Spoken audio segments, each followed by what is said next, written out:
Hello, and welcome to Indian Summer Festival and this special event with the culinary magician Vikram Vij. In the before world, we'd have all gathered together and Vikram would be rustling up his dishes in real time. The air would be laden with spices as our festival would be in full swing. But the pandemic has meant that our plans were somewhat scuttled and we've turned around and reinvented ourselves to offer this digital experience with a tangible touch.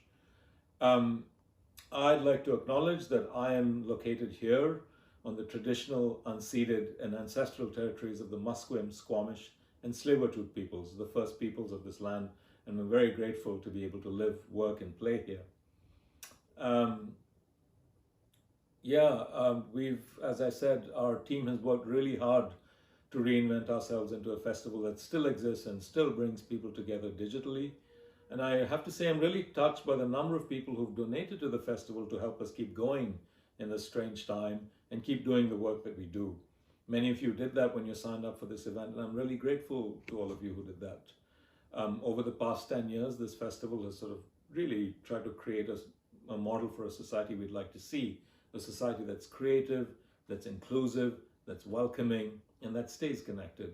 And so it's really something very heartening for me that in our digital season, we've had so far more than 80,000 viewers from 27 countries and 6 continents, which of course begs the question, why is Antarctica late to the party? And we'll get to you yet. Yes, so we set ourselves a pretty ambitious fundraising goal of $100,000 by July the 20th, and I'm happy to say that today, on July 11th, we have $80,000 committed, so we're almost there. And if you can afford to, and if you can make a contribution, please do so, and you'll get us there. Links will show up in the chat channels that will tell you how you can do that, and we'll be very, very appreciated if you supported us. This evening is made possible by several organizations. First of all, our overall festival is supported by our founding partner, Simon Fraser University, and this is the 10th year anniversary of that partnership. 2 other places of learning, UBC and Langara College, are great partners of ours. And of course, it's so nice that our guest tonight, Vikram Vij, holds honorary doctorates from both SFU and UBC. So great to have Dr. Vij in the house. We have our emerging artist partner, RBC, and this evening itself is made possible by a presenting partner, Concord Pacific, who for several years now have supported the opening party of our festival and are still here for us in these digital times. I'd also like to thank our performance patrons, Zina Enriquez. There are several individuals who sort of go above and beyond in their support of the festival. I hope she's watching tonight. Zina, look at what you make possible, and thank you so much for that. And of course, I'd like to thank Vij's, Volcanic Hills, and Nanak Foods for all the goodies they put into the goodie bags that people ordered if you ordered a special package tonight. And some of you have those with you all set to go. So the way this evening is going to work is that we'll spend a little time getting to know Vikram Vij a little more in an interview with our host, Agam Darshi. And then Vikram will lead us into a cooking class, and we'll all cook together with him in real time. And then, of course, the next step is very easy, eat. For those of you who are watching on YouTube and Facebook, you can post comments and questions in there as the cooking class goes along. For those of you who are in the Zoom room, you can post questions too. And of course, if you just hang out there after the cooking class, Vikram and Agam will join us in the Zoom room for a virtual long table dinner. So that's how it's going to work. Now I'd like to introduce you to Vikram Vij. The man is quite a legend. He left India at the age of 20 to learn French cuisine in Austria. Nothing to do with his heritage, but his mother packed him a suitcase full of spices, and he would use those spices one fateful night to cook a special meal for a guest from the hotel industry, and that would change his life. You'll get more such stories from Agam's interview, so I'll leave that for that, but suffice it to say that Vikram went on to become, from a culinary student to one of the most renowned chefs in the world. I think it was the New York Times food critic, Mark Bittman, who said, Vij's is easily among the finest Indian restaurants in the world. Vikram also, is a superstar. He's been a guest of honor and a judge on Top Chef Canada. And I think he was the first Indo-Canadian to be a dragon on Dragon's Den on CBC in 2014. Vikram is also the co-author of 3 cookbooks, one of which we'll be using tonight with his co-author and co-founder of which is Meeru Dalwala. And we'll be using this to make tonight's dinner. But the main thing I want to say about Vikram is food for him is a sensual thing, but also a people thing. Everything about him is about bringing people together. He's always inviting people to step across a cultural border through his food, and he's a great ambassador for food and for culture. It's been a tough time for the restaurant industry, and even someone as successful as Vikram has seen it hit him hard. And he's back to working the grueling hours he used to right at the beginning just to weather this storm. And I'm glad that he's still here with us today, still beaming that crazy magic energy that he has. And I want to thank him for 10 years of lending such incredible support to the festival. And I also want to introduce you quickly to our host, Agam Darshi. She's an award-winning storyteller, writer, actor, director, multifaceted talent. She's been in LA the past few years, so we're very lucky that she's here visiting family and is here with us now for the next few months or the foreseeable future. So great to have her here tonight. She just wrapped as the lead on another ISF favorite, Deepa Mehta's latest film, Funny Boy, which is of course based on the book by Shyam Selvadurai. And she's got 3 Leo Awards, multiple starring roles in film and TV. She's been a long-time activist for racial equality in the media, and she founded the Vancouver International South Asian Film Festival, VISAF, and we partnered in our very first year of both our festivals together. So it's really meaningful to me that we have 2 friends tonight who've been involved with Indian Summer for the last decade and who are here to celebrate on our 10th anniversary. So let's go to the Sky Lounge at ARC and let's meet Vikram Vij and Agam Darshi. Over to you, Agam. Now I really can't think of what I'm saying. Hi, everybody. My name is Agam Darshi, and I am your host this evening. Thank you, Suresh, for the wonderful intros. And with me right now is Canada's top chef, Vancouver's very own Vikram Vij. Thank you so much for coming here. I'm so delighted. Namaste, adab, sat sri akal, and hello to everybody.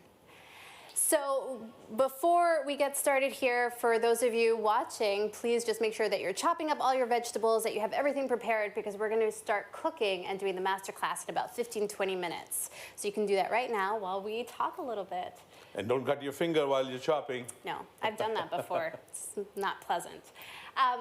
So here's a very simple question, but a very loaded one. How are you? How am I? I'm great. I mean, you know, I live in the most beautiful democracy in the world called Canada. I come from the largest democracy in the world called India. I live in a beautiful city called Vancouver. I get a lot of love from people. I get a lot of attention, something that I've always loved. But more than that, I think this COVID has definitely, you know, put a little wrench in our plans of life. Sometimes you think that everything is going to be okay, and then comes COVID, you know, and the restaurant industry goes down. The people that you have worked with and you are working with have to be laid off. So it has been a very emotional roller coaster ride for me personally. I never thought as an immigrant I would have to ask my, you know, the ladies who work for me in the kitchen to say, you have to go on unemployment insurance or go on CERB, for example. So that part has been definitely, and it goes to show that, you know, we human beings are not are vulnerable. We you know, pandemic like this can totally hurt you. Yeah, it really can. And you had to close down one of your restaurants, correct? Correct. We amalgamated. We moved Rangoli from where it was to the Vij's on Cambie Street. But so the Granville Island, or the Granville Street restaurant is shut down for now. And that's the one that had so many memories. Well, that is where, you know, we became Vij's, you know. Meeru and I had started that restaurant together. It was our child, it was our baby, and having to put it to rest was very, very tough. And can you talk a little bit about some of the memories that you have there? Because you've had, I mean, I think the thing that always comes to mind when people talk about you is the fact that you've always been able to create an ambiance with your restaurants. Obviously, the food is amazing. Everybody knows that. That's a given. And Meeru should be credited for that. Yes, absolutely. But another part of it is the fact that it's an atmosphere, it's an environment that you've created. And Vij's has been sort of like a flower to the bees in a lot of ways. There's been so many celebrities, so many just people from all over the world who's heard about this restaurant and who would come. So do you have any like great stories about? Well, first of all, the reason why it was called Vij's was that you had come to Vikram Vij's house. You know, I didn't call it Cuisine of India. I didn't call it Taj Mahal. I didn't call it any other name. I said, this is Vij's. So you come to my house, and we will take care of you.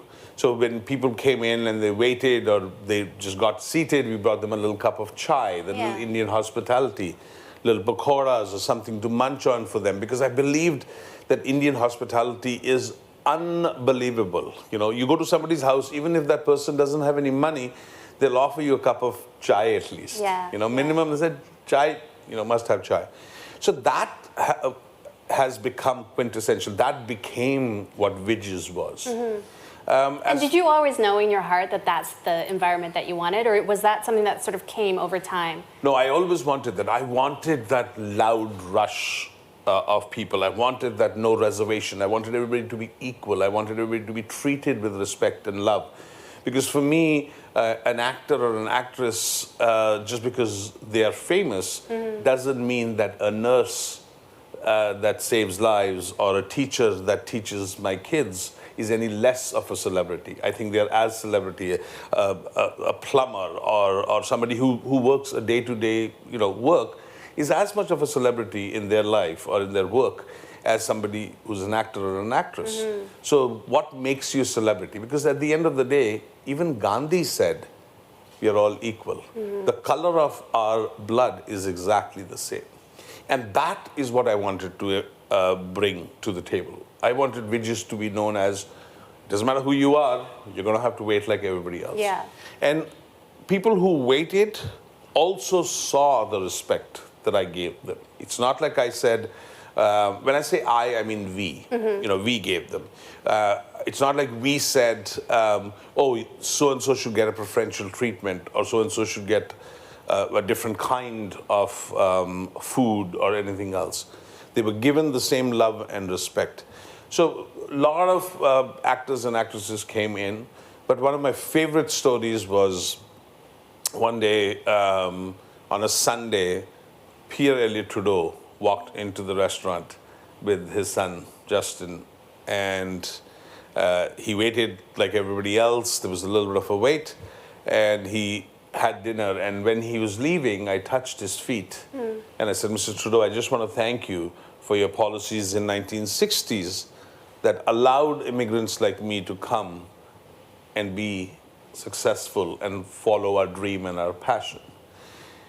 And that was a very powerful moment for me personally, because a quintessential prime minister of this country had, had shown me the respect for my art, for my, for our art, for our work that we were doing.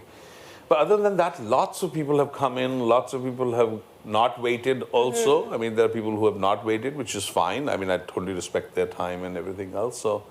Can you talk a little bit about what that meant for you to be an immigrant? Because you started off, obviously, you're from India, from Amritsar, you moved to Bombay, you moved then to Austria, and then from Austria you moved to Canada. And you really, like, from reading your book, just to get established took many years. It took a lot of hard work. So what does that mean to you to be an immigrant in Canada? You know, I think I'm like a sword, like a kitchen knife, you know?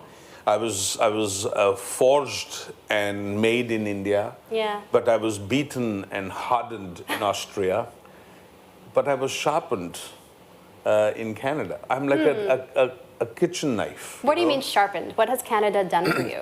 It honed my skills. It gave me the platform to be who I am, you know, to be successful at what we do, whether it was the shows or whether it was the restaurants. It gave us the platform to be who we are.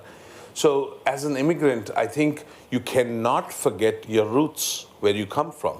Whether you come from India or Iran or Guatemala or Mexico, you cannot forget your roots. Your roots are the most important things. And if they are not nurtured and given the respect of the country that you come from, then you don't have anything to stand on. So is this why you did things a little bit differently with your restaurants in that you would hire immigrant women? First of all, your cooks were women, yes, which is quite rare. They were immigrants, and they usually never had any formal training. Correct. So why did you do that? Well, the way it worked out was Meeru and our head chef Amarjit were working in the kitchen, and they kind of just fell in love with each other of camaraderie. They respected each other. They did such a good job of it, and then one thing led to the other, and Amarjit basically said to Meeru that I'll take care of all the kitchen stuff. So if you look at them, they're all family members. They're all like they belong to somebody either from the same village or from the same family. And what happened with that was the camaraderie that was caused between them. And of course, Meeru was quintessentially very, very focused in making sure that their rights were respected, that they were given the same love, that they were given the same, pay scale. None of that stuff was ever taken away. So it was not that we said, okay, we're not going to hire men. I mean, that was not the case. The case was that it just always happened that the women in the kitchen, whenever were needed, they came from each other's family members, basically.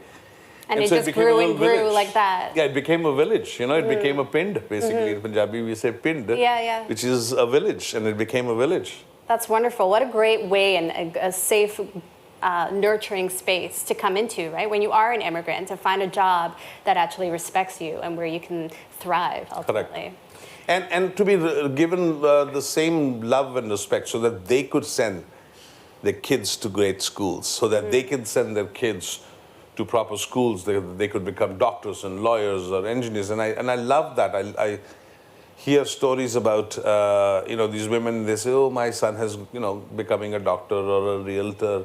Yeah. And that feels so good that we gave them the platform to be able to send their kids to proper schools. So these days, I mean, we're in a moment of history right now, with Black Lives Matter movement and Indigenous people and people of color really asking to be heard and to be seen and to be respected equally. How has that touched you, both personally as well as professionally? I've always believed this. I have always believed you should never, ever disrespect anybody for either the color of their skin or their beliefs. You cannot. They're all entitled to this. We are all human beings. Did you experience racism when you first came? It did, and in Australia, yeah, I did. And in Australia, it was the same way. I was an Indian chef, an Indian cook. But I wasn't allowed to make main courses. I had to do only the salads. I was only allowed to make small things on the side. And they would say things like, oh, you're the best East Indian cook we have. Well, I was the only East Indian cook in the kitchen. It was a very taunting way of saying things to you.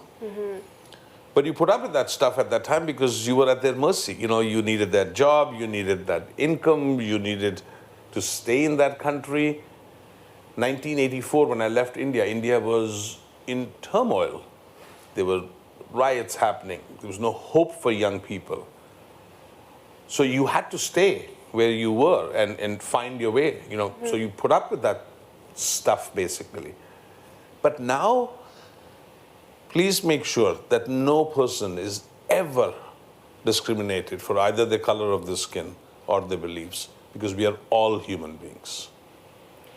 What gives you the passion to do what you do? Because you've been doing this for a long time. It takes a lot of work. Having a restaurant is not easy, and you have many of them. You have 5 businesses. So what is that drive inside of you? I think the drive is to bring awareness to a cuisine and a culture of my background. I came from India. I never wanted to be treated as either ethnic cuisine or cheap cuisine or a cuisine that's not complex. And when we cook together, you'll see how many spices there are. And so you need to be able to be the best unappointed ambassador of the country that you have left behind. And when I leave Canada, I am the best unappointed ambassador of this country because I love it. I love this country that has given me so much love. So what keeps you motivated is this desire to be somebody who changes things in life, who wants to change things in life.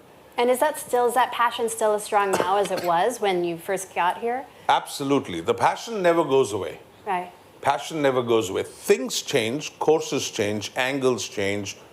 Things happen to you in your life that bring you down sometimes.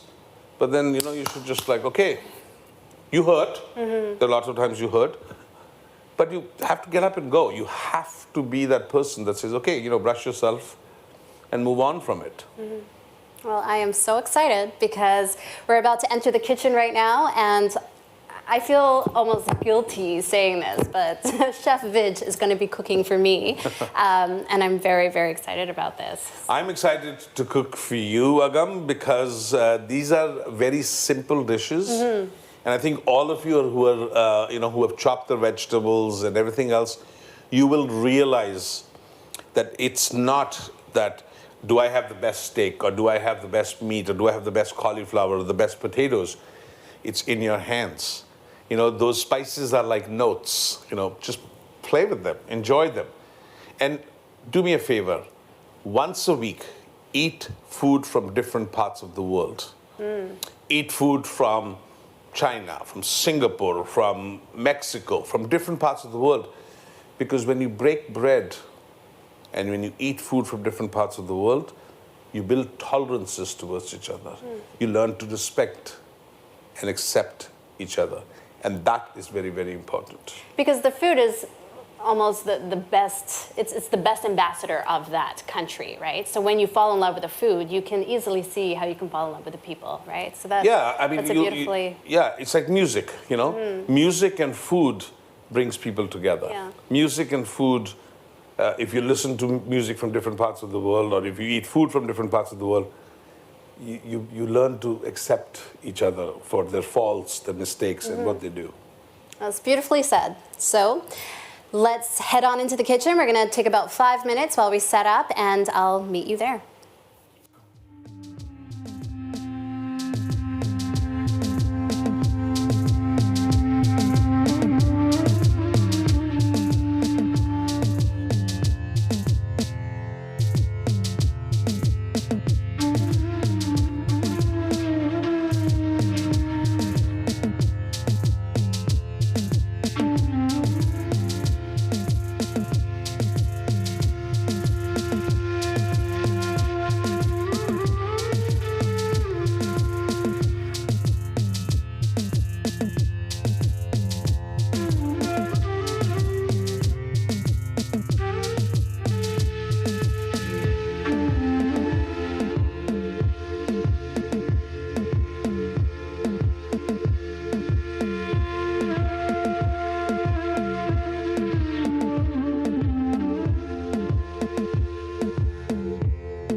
everybody, we are back. We're in the kitchen right now, and this all looks amazing. I'm so excited that you are about to cook a meal here. Can you tell me a little bit about what you're going to be cooking? So Indian food is one of the most versatile for vegetarians. And so this book that we have is predominantly vegetarian. This one? Yeah. Vij is Indian. Vij is Indian. And there are 3 plant-based recipes out of it, especially now where we are. People love the vegetarian food. And so we're going to make a salad first. Great. Then I'm going to make you a vegetable stew with local vegetables that you have available. And then we're going to make a rice dish with it. Oh, wonderful. And so 3 different dishes, 3 different flavors, lots of uniqueness to it. But do me a favor, keep tasting your food. Because if you don't taste your food, you never know where it's going. You need to know that. You need to know, do I need more salt? Do I need more coriander? Do I need more chilies? And the beautiful part also is, because you're feeding so many people, if you make a dish one way, but then somebody needs a little extra salt to it or an extra chili to it, then you can have those condiments on the side, those pickles or whatever you want, especially Indian cooking. So don't stress out over, oh, is this salty enough or was that not spicy enough? Make it the way you think is right. And if the person that you're sharing with wants to add some spice to it, they can always add the condiment to it. Perfect. Can I just make a note at your beautiful collar here? Yes. So you have 2 flags. I have 2 flags. I've got an Indian flag and a Canadian flag. And I said earlier, it represents me from where I come from, but it represents also where I live, which is in Canada. So I wanted to wear this with utmost pride and say, I am a Canadian, but of Indian descent. It's beautiful. You look Thank great. you. Thank you very much. All right, so we're going to start cooking here. If any of you have questions as you go along, feel free to just drop them in the chat. If you're on Facebook, YouTube, or if you're one of our special guests, just write to us and I'll be able to ask Vikram. Excellent. So the first thing is a sprouted lentil salad. That's what I'm going to make you. So the way I want Agam to do is Agam reads the recipe to me. And I'm going to kind of mix it together and taste it and see what it looks like or what it tastes like. She's just going to read the recipe. She's not going to give me the measurements. I am going to use the measurements as I want. Perfect. So the first one is a sprouted lentil salad. Sprouted lentil salad. So in a large bowl, combine the lentils. Excellent. Now these lentils, because of the time frame, I had just put a little lemon juice in them already. Okay. So there was a little lemon juice at the bottom. Were they soaked? Or? Yeah, so these are sprouted lentils. Sprouted lentils. They normally take a day or 2 to sprout them. Again, a live salad, basically. And you love to have it with, your curries on the side. It cools your palate down. It just gives that little crunch that you need sometimes. Carrots. Yeah. Some bell peppers. Yeah. Green onions. Yeah. Celery. Yeah. Lemon juice. Lemon juice is already in there. Okay. Salt and olive oil. Salt and olive oil. So take a little bit of salt. Now, the lemon juice, what it does is, like a good ceviche, it just kind of cooks it. It does that with vegetables as well? Exactly. Oh. So you can have these beautiful vegetables that are already pre-cooked, but now you have to leave it alone. You can't just serve the salad right away. You need that lemon juice to cook the vegetables, and the salt will come out of it as soon as I've added some salt. So how long does that take? It takes probably like around 2-3 hours. Okay. A little bit of oil on it, Yummy. just to give it a little richness to it. And what I would do is, before I serve it, I'm going to put some cilantro to it. Okay. I love my cilantro. Yes. I'm a big fan of cilantro. In Indian cooking specifically, like you put cilantro in everything just because it tastes delicious. Cilantro and mint are 2 predominant Indian, herbs, and they go really well. Oh, great. So this becomes your salad, basically. I think I'm going to need a little bit more salt to it because I need to marinate it. So who developed that recipe? Well, it was Miru who developed this recipe, but it's a very simple salad. I mean, every household does it. You put some onions in it. You can put, cauliflower in it if you want. Anything that you have, whatever you have left over. Even if you have some edges left over of the bell peppers. People sometimes just use the full bell pepper, and then there's that little rind, the head that people throw it away. Keep it, chop it up very fine, and use it as a salad. It works really, really well. I love that. Yeah. So you're not wasting. No, you're not wasting. So that becomes almost like your one little thing, and I'll garnish it right at the end just before we're going to serve it. Great. With cilantro? With cilantro and a little bit of mint I'll add to it though. Nice. So that becomes your first salad. That looks so delicious. Simple, Yeah. homemade, nothing fancy, but just really, really well done. I love it. Thank I love you. it. Can't wait. Excellent. Now So let's what's the go next to the one? second recipe. And where is that? Which is the zucchini, and it's on Page 106. 106. And the way it starts is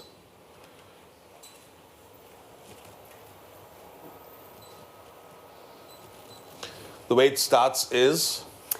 it starts is you cut all the vegetables, which you've done. yeah, Um, right there.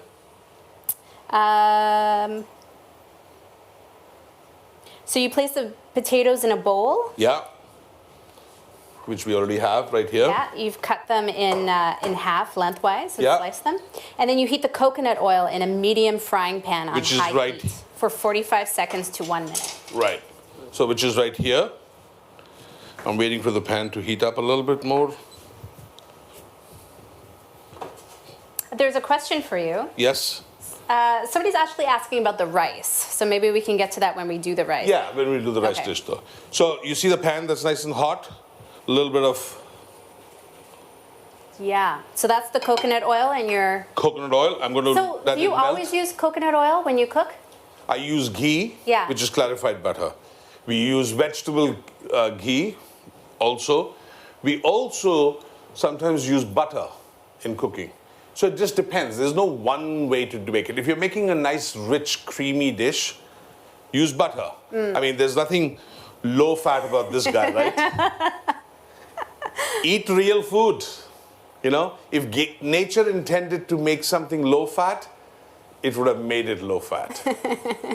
So you can smell the coconut milk Smells there, so great, yeah. right? And what does it say then? You sprinkle in the mustard seeds Right, so and I've got allow some- them to sizzle. Right, so I've got some mustard seeds. So is mustard seeds like turmeric where you have to, I heard that you have to fry it, Correct. right? You always have to Mustard put seeds always need a little popping. They need a little bit of frying. So all the spices that I'm going to add need a little bit more time to be cooked in that oil. Okay. So that'll take about 30 to 45 seconds. You turn off the heat. And then you add the curry leaves. The curry leaves. Can I smell it? Yeah, the curry leaves? Mm-hmm. Right here. So this is a leaf that actually has nothing to do with curry. It's just like you break it and it smells like curry. Oh, it smells so good. So it says add the curry leaves to it. Yes. Yeah, it's popping. They may splatter with the heat. Yeah. They will shrivel up, and then you add the coriander. I'm going to turn the heat down a bit. Okay. Oh, it smells so good. So spicy, you know? Yeah, I'm going to just move it off a little bit just so that. And then add what? The coriander, the turmeric and salt, and black pepper. Excellent. So ground coriander. Okay. Right? Ground coriander. So ground coriander. Mm-hmm. And what Turmeric. else? And Turmeric. turmeric, yeah.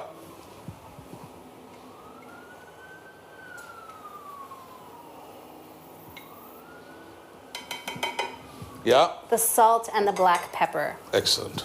So are these 4 ingredients that go together really well? Like, are they always sort of seen together? Coriander, turmeric, salt, black pepper? Correct.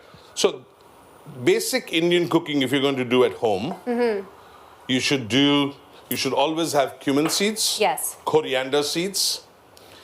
Definitely have some cilantro, salt and pepper, of course. And a little bit of red chili if you want. Okay. So it just depends on what you feel like having. Curry is not a spice.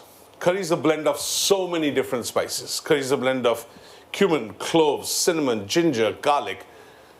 So when somebody comes and says, I don't like curry, I'm like, how can you not like curry? Like, that's like saying I don't like music. Yes. You know? Yeah. Because everybody makes it differently as well, Everybody right? makes it differently. You know, the Japanese make it differently. The Asians make it differently. We all have different styles of curries. And that's the beautiful part about cooking, Yeah. is that it's not one formula. It's a little bit of this and a little bit of that. Yeah. You know? I remember the first time I had a Japanese curry, I was like, wow, it was just so interesting because I'd never had anything like that before, Right. and I loved it. I love curries. Now you can smell it. The aromas should be popping out right now because the coriander is frying in there, the Yes. turmeric, the curry leaves are frying in there. You should smell it. And I think you have to add potatoes to it next. Yes, so you add the potatoes. Yeah.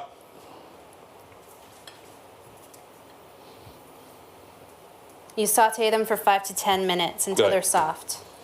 So now I'm going to basically just cook them. Don't boil your potatoes. These potatoes are meant to be a little crunchy, especially in this dish. Look, I know there are people out there who love cooking the hell out of everything. But Indian food, if you can leave it a little crunchy, it has actually more nutritional value to it. Oh, I didn't know that. Yeah. Yeah, because a lot of Indian restaurants that you go to, they boil their potatoes. The potatoes are always really mushy. Correct. And we wanted to do something different. We cook them in the sauce itself. So can you talk a little bit about Ayurveda and how that relates to all the spices that we use and what that means in the cooking? So Ayurveda is the art of eating healthy through your spices, your food. And it has been around for years and years and years. I mean, I think everybody knows about it. Now people are saying, oh, you know, I should have coconut milk or I should have acidophilus. But if you eat a real bowl of yogurt, you don't need acidophilus because it has all the probiotics in it. It has been around for years, and now you can buy a lot of the tablets and stuff like that, like turmeric tablets and garlic tablets and stuff. But if you eat food like this every day, You don't need any of that because this is basically medicine, yes, right? In exactly. these bowls. Food is medicine. Yeah. If you look at it now, whether you look at the traditional way of cooking, whether it was from any part of the world it came from, food was always medicine.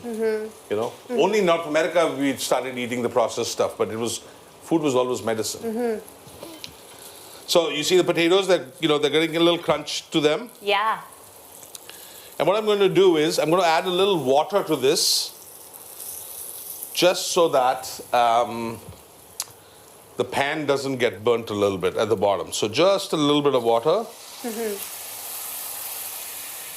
to give it a little gravy, to make a little sauce out of it. Is it sorry, I didn't mean to interrupt. Go ahead.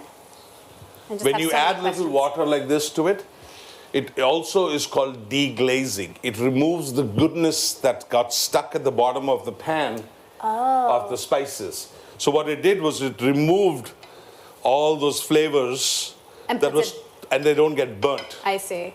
And puts it back into the Puts it back food. into the curries itself, sauce itself.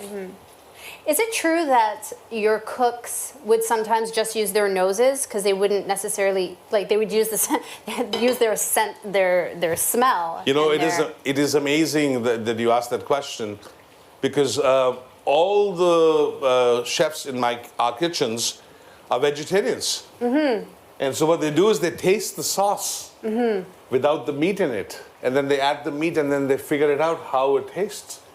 I mean, that's the sense of greatness about Indian cooking or any cooking, it's not just Indian cooking, is that a good cook should be able to also smell the food, not only just taste the food, So I'm waiting for the potatoes to cook a little bit down. Further, what does it say after this? We'll add more? So then once they're cooked through, you add the zucchini, squash, and saute for 3 to 4 minutes, and then add the spinach. Somebody wanted to ask if you added any black salt to the salad. I did add black salt to the salad. The way I did it is I always keep salt and pepper mixed together. I just love it that way. So I mixed it together, and you can see it. It's kind of mixed together there. So I just add it so it just comes naturally that way. But no black salt, just like regular. No black salt. Black salt is a very acquired taste, I'll be honest with you. It comes from the foothills from northern India, from Pakistan. Okay. And it has a very rotten egg style smell to it. Yeah, so it's a very acquired taste. Indians love it, but a lot of times when we put it in our cooking, people were like, this is a little too strong. They're not used to it. So I did not put black salt to it. I just put salt and black pepper to it. Okay. I wanted to just ask you about this. Yeah. So this was a menu that you created when you were 18 years old, correct? Correct. When you were in culinary school in Austria. Yes. If you wanted to take a look. Can you talk a little bit about it? So one of the projects when we started cooking was to make a menu. To study it, to figure it out what you were going to do. So obviously all the chefs were, Austrians and Germans. So they did schnitzel and they did bratwurst and all those kind of recipes. I don't know what came on to me. I think I was the only guy who wanted to make like an Indian menu. So I came up, I went and I sourced some wood from somewhere. Yeah. And I called it the kebab corner. And I made it, and it's written in Deutschmarks, in, German Deutschmarks. DM means Deutschmarks. But I made an Indian menu. So when my instructor saw it, those are strong. Yeah, you can actually sense the spice. Actually, you can smell it. So when my instructor saw it, first I thought he was going to fail me because, you're supposed to make a French menu. Yeah. You're supposed to make a menu that you're studying. But he kind of liked the fact that I brought my Indianness, even at that time, to the table. And I made sure that I had an Indian menu. And if you look at it quite closely, it says Vij Hotels. Even at that age, I knew somewhere along the lines that I wanted to be an entrepreneur, that I wanted to do lots of restaurants and have lots of restaurants. So I've always kept this menu. It reminds me, it humbles me, it reminds me of my time there. It keeps me a little grounded sometimes, Have you ever used it as inspiration? Have you ever looked through it and been like, actually, this would be a really great? Well, at that time, if you look at the dishes, they're very, very simple. They're like sizzlers, kebabs, right? All those things. I mean, I didn't know much about the food. Yeah. I didn't know much about that food at the time anyway. But the fact is that I did an Indian menu at that time when you were not supposed to. Must have triggered something in my mind to say, no, I'm not going to give up my Indianness, that I'm not going to, be just like a normal person. I wanted to bring my Indianness to it. That's amazing. So you see the water, moisture is kind of cooking it down. Yes. Let the zucchini cook. Yeah. Let the potatoes cook. Let the zucchinis are going to get cooked nicely. All right, what does it say after that? Add what to it? Stir the spinach. Right. So I'm not going to add the spinach. The zucchini is not cooked yet. So you have to wait before the zucchini is cooked. I needed to cook down nicely, a little bit more. I don't want it to be too crunchy, but I don't want it to be. I'm going to add a little bit more water to this to make sure that the pan doesn't. And if you need to cook this a little faster, you can even actually use this as a pressure cooker and cook this, put this down. Okay. So that becomes like a little pressure cooker. Oh, it cooks the vegetables down a little bit faster. a little bit faster, but we're fine. We're okay. So we're going to leave it the way it is, and cook it down and let it cook down. Now I do want you to taste this. Okay, if I must, I will. I want you to tell me if the potatoes are cooked. Okay. Yeah. Just pick it up. Okay. Thank you. They have a bit of a crunch, but I love it. Okay, so if they have a bit of a crunch, that's a good sign. Yeah. You know why? Because I want the water, the amount of water there is, it'll cook itself down a little bit further as well. Okay. So let it cook, let the zucchini cook itself down, and then we'll add some spinach to it. How's the heat? It's great. Salt? A little bit more. A little bit more salt. Perfect. But I like things really salty. That's the problem. You do? It's a bit of a problem. Yeah. So. I always find if the food doesn't have enough salt, I find it bland. I find it really, really bland. Now, if you were drinking something with this, what would you drink? Wine. Okay. Red wine. So can you tell us a little bit about the wine? So we as British Columbians should be so proud of our winemakers. You know, we have a terroir that is beautiful, from whites to reds. This is a glass of Volcanic Hill Pinot Noir, a classic grape, tough grape to grow, difficult grape to enjoy easily. People usually drink Cabernet Sauvignons or Syrahs or Merlots with it. This is the Pinot Noir, and I just love the aroma of it. I love the flavor of it. What are you looking for when you do that? You know what you want to do is you want the wine to stand on its own, and you want the food to stand on its own. Look, there is not a single sommelier in this world who can tell me that this wines match so well with this kind of food. Because there are so many spices, there's so many unique flavors to it. You know, I'm a sommelier myself, and I can tell you this much. It's very, very difficult to match. I think the best way to do is take a sip of your wine, and it's delicious. Take a bite of your food, and that's delicious. And that's all that matters. That's a good pairing.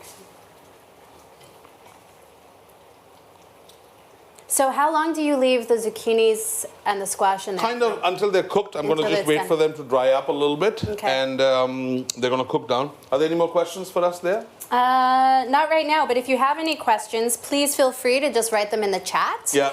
And we can get those answered for you. Excellent. So what's your favorite food? What's your favorite thing to make? That's such a terrible question, isn't it? I mean, know. how do you choose? How do you choose? But when you're feeling like down in the dumps, like what is it that you're just like, it's always going to make you happy? When kids come over, I always love to bake a pasta, bake it in the oven so that I can drink some wine and hang out with them and listen to music and everything else. But I like food from every part of the world. I think the only part of the world that I don't really try too hard or don't try making it is like Chinese food, because there are so many great Chinese restaurants in this city that you can just order it from there. Right. You know, and it is labor intensive. It's a lot of work that goes in it. But I like food from every part of the world. I mean, there's not a single thing. I love my steaks as well. I love my chicken and everything else.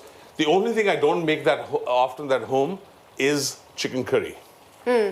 Why is that? Because you're around curries all day. Right. You want to go home and eat something non-Indian. You know, like Yes. I love tacos, for example. You know, I'm a big fan of that. I love ceviches. I love salads. Oh, talking about salads. In this salad here, Yes. if you have some avocado at home, you should add some avocado to it. I just had it the other day, and it was absolutely delicious. I must say, you can add avocados to that salad, and it'll taste delicious. Especially in the summer, right Especially now. in It's the like summer. the perfect time, right? Exactly. If I just wish people could smell what I'm smelling right now. It smells so good. Okay, so I'm going to give you a taste of a zucchini as well. Okay. To see if zucchini is cooked through, so then you can tell me. Thank you. Zucchini is cooked? It is. Okay, so if zucchini is cooked, that means the potatoes must have been cooked as well. So I'm going to let it cook this down a little bit more. And then what's the last thing it said add? Spinach. Spinach, exactly. So take some spinach, and all you're doing is you're going to just fold it in this curry. It releases water, right? It releases water. So when it releases water, it just kind of wilts itself down, and it just kind of wraps the potatoes and the zucchini very nicely with it. Did you put onions in there? In there, no. So that's really interesting, because like most people think that every single Indian dish has onions. Well, this recipe, the book that Miru wrote, she wrote it with the idea that you were cooking at home, for the kids and everything else. You wanted nutritional value there, but you don't want it to be too strong either. Right. You want it to be flavorful. Yeah. So that's why this one doesn't have any onions, ginger, or garlic. But it still is delicious. You'll see it. It's delicious. Yeah. Trust me. Yeah. So you think the zucchini was cooked and the potatoes were cooked? I think by now the potatoes must be cooked. The zucchinis were I think they were cooked. They were a little crunchy. I don't know how well. What am I supposed to look for? Just so that they're edible, that you can eat absolutely. them. Okay, Absolutely. that's important. So now, one of the other things that in the book that you got also is these little truffles that we make on the side. Nanak does a fantastic job of making paneer. So you can shred this paneer, make little balls, spice them up a little bit with salt and pepper and everything. Amazing. And then just put them on top of it and make it look little like something fancy. from your restaurant. Yeah, like oh my God, this is fancy. This is zucchini and potato and spinach with paneer truffles, we call them. So I'm a little bit confused about the oil. Oh, we need some rice? Yeah, we need some rice. Oh, but we have some rice. The rice is soaking. The rice is soaking. Yeah. There's a little bit of a confusion. We're live. This is all very exciting. Actually, speaking of rice, somebody did ask, why is the rice soaked? Why is the rice soaked? The reason why the rice is soaked is because A, to remove the starch from it so it doesn't stick as much. Oh, okay. And B, it takes less time to cook it because the rice grains are dry. Okay. So when they soak the water up, they'll be easier for them to be cooked. So how long do you soak it for? I soaked it for like 30, 35 minutes. Oh, okay. Yeah, and it's very, very easy to go. So I'm going to plate this dish right here. Amazing. So for you to... Somebody, because you were talking about a Chinese restaurant, do you have any favorite Chinese places to order from? So there's a place called Shanghai Chinese Bistro. That's on Albany. That does a fantastic job of it. Yeah. I wanted to try, there's one on Granville Street that has just opened up called the Teapot or something like that. I haven't tried it there. I want to go and try it. I've heard really good things about it. Yeah. So I'm going to go and check it out and see what happens. People must get so nervous when you walk into their... No, not really. No. I don't scare people. I'm good that way. Okay, so what have we done now? So we're moving on. So the second dish is finished now. All right. Right? Yes, the second dish is finished, and now we're going on to the spicy rice pilaf. Correct. With local veggies. So that's on page 136 for those of you who are cooking at home and have the book right in front of you. So the rice was pre-soaked? Yes. I'm going to put it on low heat.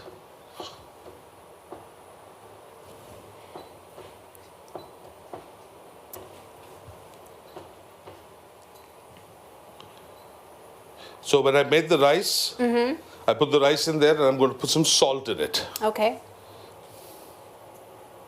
And some pepper, right? And the dish itself, how do you make that dish? So heat a third cup of oil in a heavy bottomed frying pan. Yeah. And then you add green onions.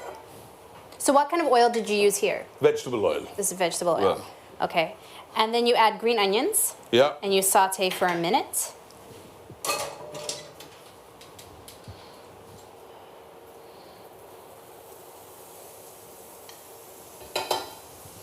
Yeah. And then you stir in the tomatoes. Tomatoes? Sorry, tomatoes. That's a slip from my British Tomatoes. Well, they don't change their color because you say tomatoes or tomatoes, right? Just enjoy them. I'm just going to wait for them to saute a little bit. And the rice is getting cooked on the other side. Basmati rice is what you should be using, not jasmine rice. Basmati rice comes from the foothills of the Himalayas. It's usually a long grain rice. It's a rice that we always love. Indians love it. Normally the aged rice is the best. So if it's slightly browned, a little bit has an oxidative characteristic to it, it's actually good for you. Okay. Brown rice is really, really good for you. So it says onions, yeah? So onions, and then you stir in the tomatoes and the jalapenos and the cumin.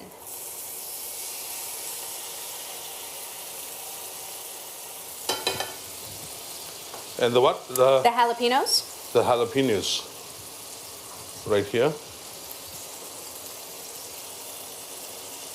Not too much, just enough to give it a little bite to it. Yeah. The cumin. The cumin seeds.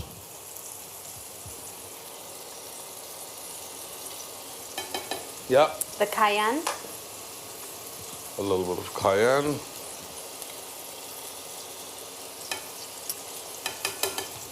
Yeah. The fenugreek. The fenugreek, which is also called kasuri methi. MDH is a great place that makes it. It's a really, really good herb. It's really good medicinal-wise as well. It's good for lactation. Yeah, it's very, very good for lactation, exactly. For breast milk. I had a lot of that when I was feeding my babies. Mustard seeds. Yeah.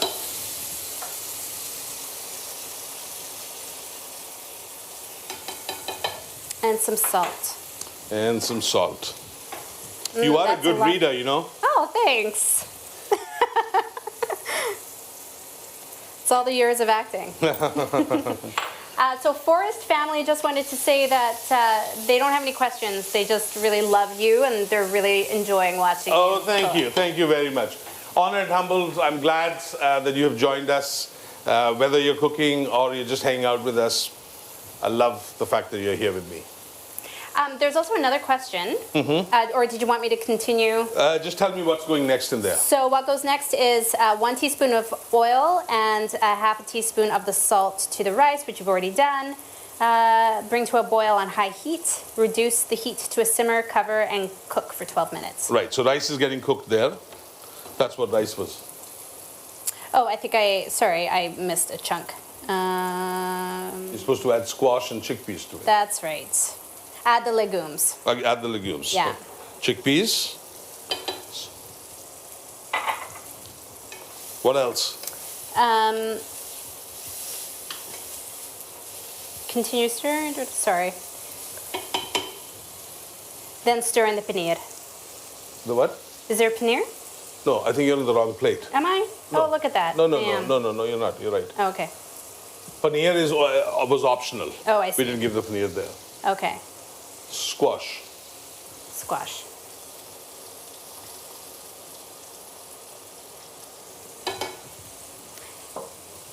And then the fresh mint and cilantro. Yeah, so I'll add that after the squash is cooked. Okay. So now you're going to let it cook for a few minutes on the side. I am going to cover it up just so that the crunch of the squash is gone, and it just softens it up a little bit, and Okay. the chickpeas as well. Okay. And then obviously the rice you can see is cooking and boiling away on Okay. the other side. Okay. And it's a very simple dish, and then what you're going to do is you're going to add the rice to this dish and make a pulao out of it. Amazing. Excellent. So what was the What does question? that mean? What does palau mean?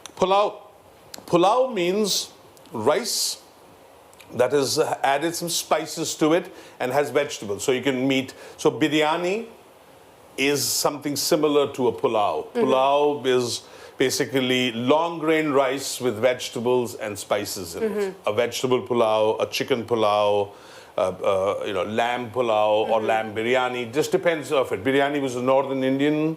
I see. Came from the Arab world basically, Yeah. and pulao was an Indian way to use the vegetables in the rice. But they mean the same thing. So Kind of same thing, yeah. similar style. So Yeah. somebody wants to know, she wants to know about the spices. If you can talk a little bit about the spices, Yeah. what to look for when you're buying them and how to store them and what's in your spices, like if you make garam masala. Right.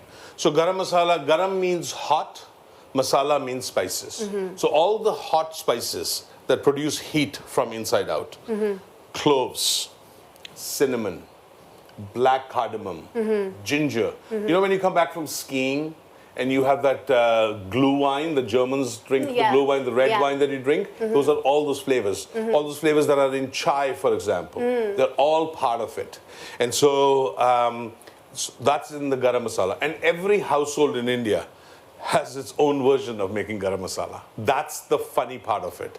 That nobody can say one garam masala is one way. Right. It's like so many different ways of making garam masala. Is there one ingredient that you just love putting in garam masala that you just think gives it a... Cloves, cinnamon, Right. nutmeg, mace All of are those. like Okay. are beautiful, produce heat from inside out. Yeah. Like I'm standing right here and I'm cooking. Yeah. And the reason why the sweat is coming on is not because I've eaten or had anything to eat, just the sheer spices Right. just produce that beautiful aroma, that heat from inside out, Mm-hmm. basically.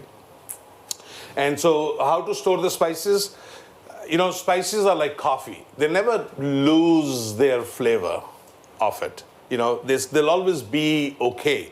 You just should not put them on top of your stove and keep them open. You should always keep them in an airtight container and keep them in a dark, cool place, basically, and they'll last longer. Okay. But, again, cumin will never stop being cumin. Right. It just loses its potency, basically. Yeah.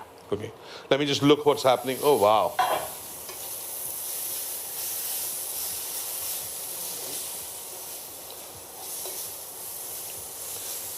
Someone's also asking if you use I don't know if I'm pronouncing this right. Asafoetida. Yeah, in all of your cooking. What is that? Asafoetida is called hing, H-I-N-G. It has very strong flavors again. It's again a very acquired taste from our point of view. I mean, I do use it. I don't use it that much. I use it for golgappas or something like that, those puff pastry that you enjoy. Yeah. But they're a very acquired taste. So be very careful when you're using it. And it burns very quickly. As soon as you put it in the oil, it burns very quickly. You have to remove the oil from it to make it work that way. That was I could smell, it smells so good in here. I was about to... Okay, give me your hand. Oops. Thank you. See if it's cooked. So good. It's good? Yeah. Salt it's is my okay? favorite. I mean, I like... Should I add a little bit more? Tell me. Yes. I'm going to be feeding you, so I want to make sure that I'm cooking for you. Yeah. I'm so excited. Food is the way to a person's heart, so... Yeah. I'm not going to leave you alone after this.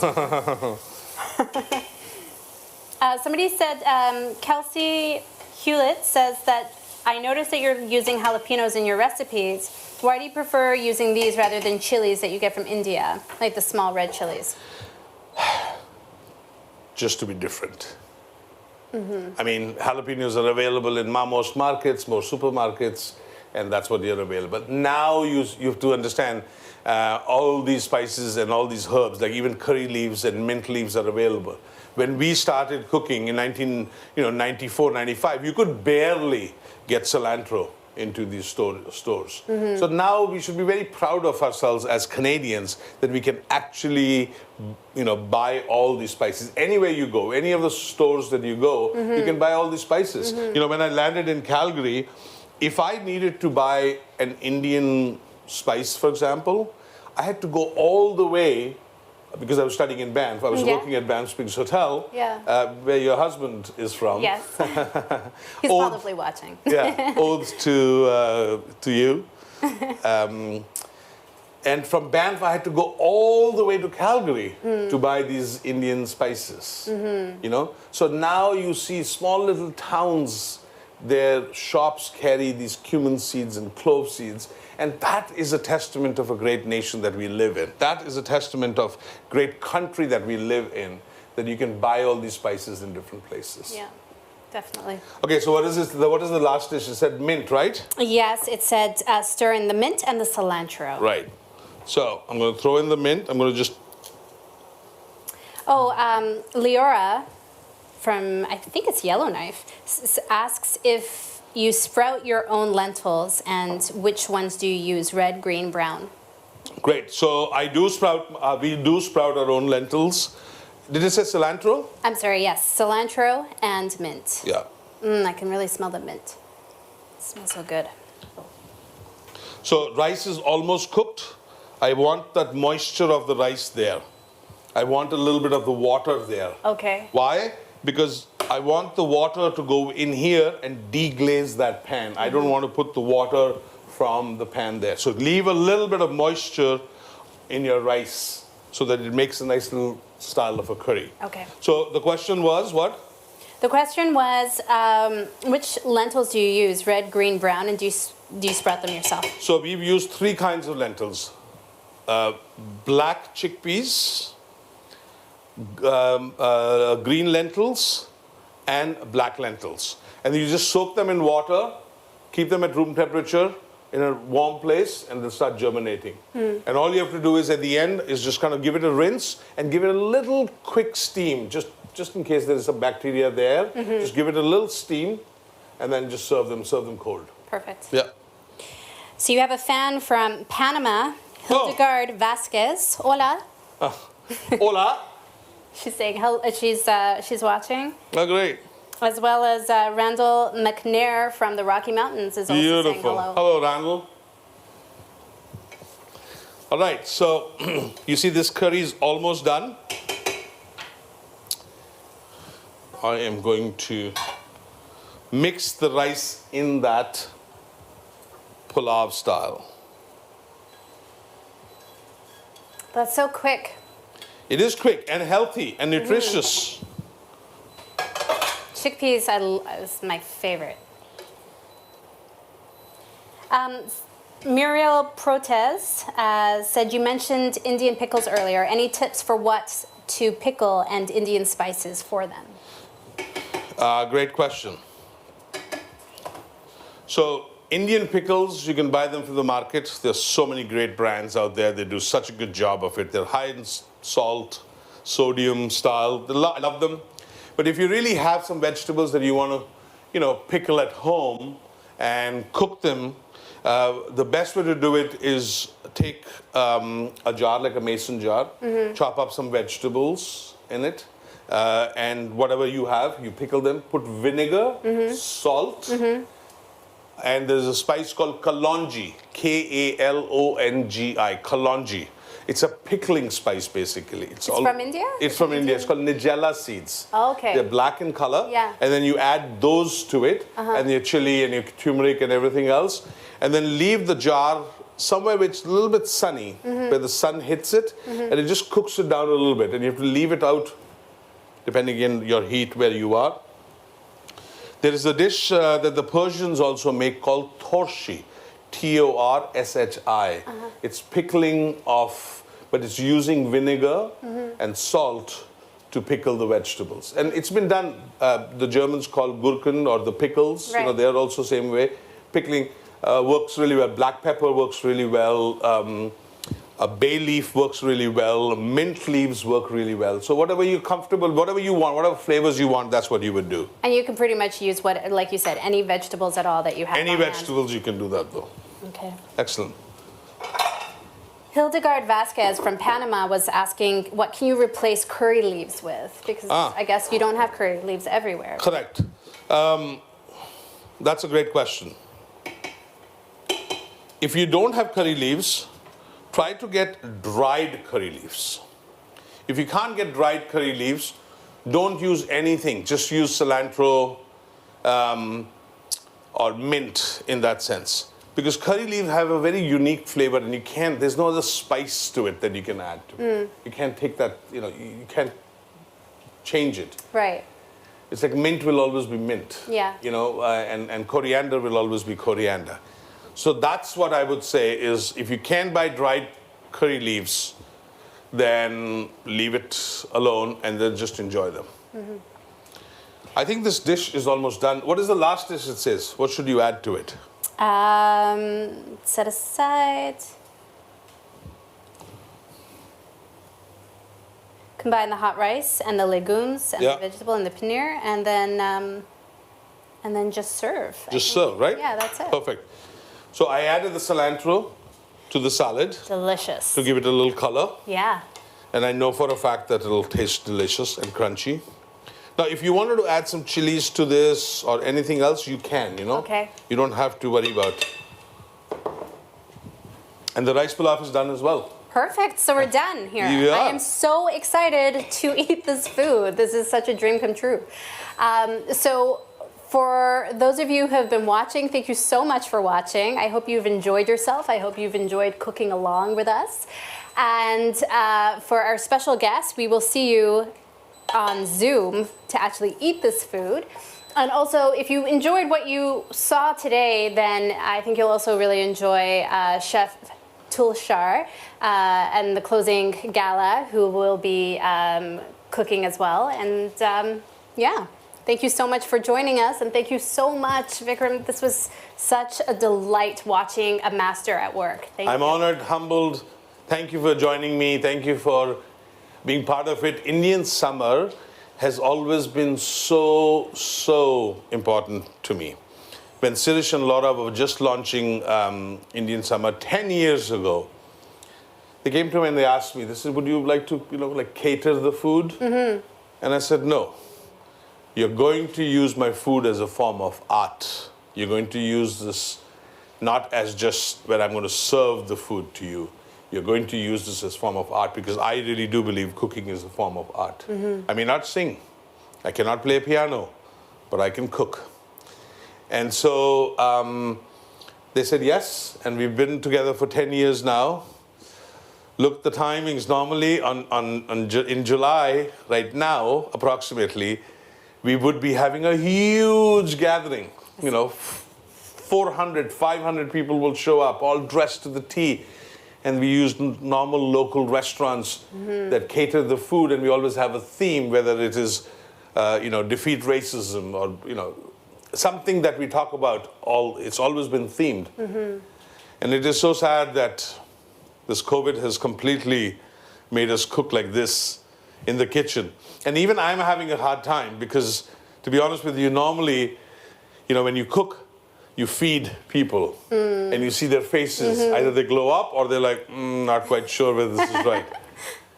But I can't see it. So it's a weird experience for me to cook food. And but that being said, there are people who are watching from all over the world, and they wouldn't get this opportunity otherwise if it wasn't for COVID. So, I mean, there is a bright side to it. I mean, you have fans all over, from Panama, from all over Canada, the States, Europe, so India, obviously. I'm honored. So this is such a delight. I'm honored. And obviously, cilantro and everything goes a long way. So thank you again for everybody joining us, and stay safe, keep well, and let's go eat. Absolutely. Let's go and enjoy this food.